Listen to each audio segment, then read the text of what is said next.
আমার হাত আজকে 3 মাস, কেন এখনো ভিতর থেকে জীবাণু বাইর হবে? আমরা লিখিত নিব, আমরা আর মুখে বিশ্বাস করতেছি না। মুখে যদি বিশ্বাস হইতো ভাই, তাহলে কালকে এই না খাই আমি নিজে অসুস্থ।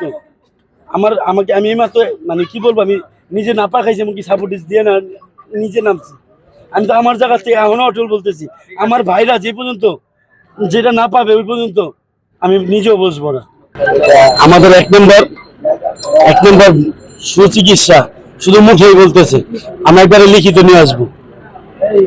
বুঝতে পারছেন ভাই? সবার উদ্দেশ্যে বলতেছি, এই দেশের উদ্দেশ্যে বলতেছি। আমাদের অনেকে জিজ্ঞেস করে যে ভাই কেন আন্দোলনের নাম চালা? এটা সব থেকে ভাই, এটা সব থেকে খুব কষ্ট যে আমরা কেন নামছিলাম। আমরা যখন গুলি খেয়েছি সেম এইভাবে পুলিশে ছবি দেখাইতেছে, স্যার একটাই মারি একটাই মরে, আরগুলো পিছায় না, বাকিগুলো সামনে আসে। তাদের যদি হাত বাঁধা থাকে তাহলে আমাদের বলো, আমরা চাবো না ভাই। আমাদের এই দেশে, আমার একটা কথা বলি, আমাদের এই দেশে কত কোটি মানুষ আছি আমি আপনাদের থেকে আমি জানি, তারপরে আপনাদের থেকে জানতে চাইতেছি 17 কোটি। যদি 1 টাকা করে আমাদের ট্রিটমেন্টের জন্য সকলের কাছে আমি চাই, কেউ না দিবে অবশ্যই দিবে।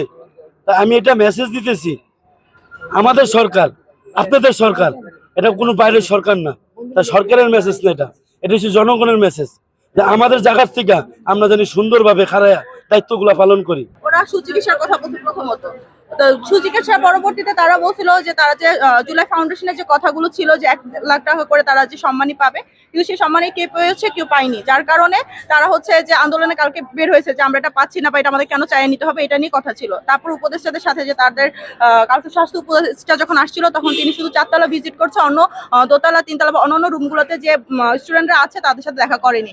আমাদের কথা হচ্ছে যদি উনি এরকম শোডাউন করতে আসছে, এখানে তো উনি এমপি ইলেকশন সিলেকশন করে বা নির্বাচন করে আসেননি, না আমাদের শহীদ ভাইদের উপরে এবং আমরা যারা আহত আছি সবার উপরে ডিপেন্ড করে ওনারা আসছে, আমাদের রক্তের উপর দ্বারা ওনারা উপদেষ্টা হয়েছে। কারণ ওনার তো উচিত আমাদের সবার সাথে দেখা করা, কিন্তু উনি ব্যস্ততার কারণে যদি চলে যায়, উনি যদি এতই ব্যস্ত থাকে সংস্কারের কাছে, তাহলে এই হসপিটাল তো সংস্কার হচ্ছে না ভাই।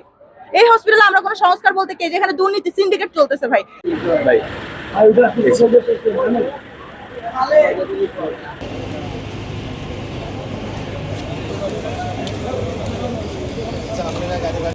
ভাই উপর থেকে আমাদের নিচে নামতে বলছে, আমি নিচে যাইনি, উপর থেকে আমাদের নিচে নামতে বলছে।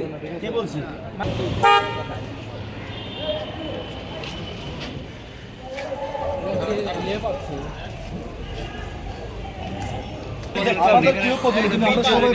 ভাই আমারটা শুনে আমারও কোনো দাবি দাবা আছে নাকি? আমার কাছে কত কোনো সময় হয়েছে না।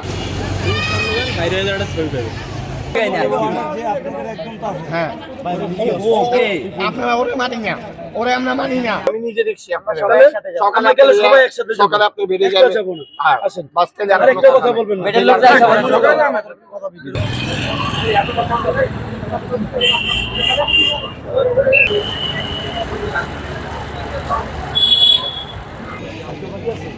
সরেন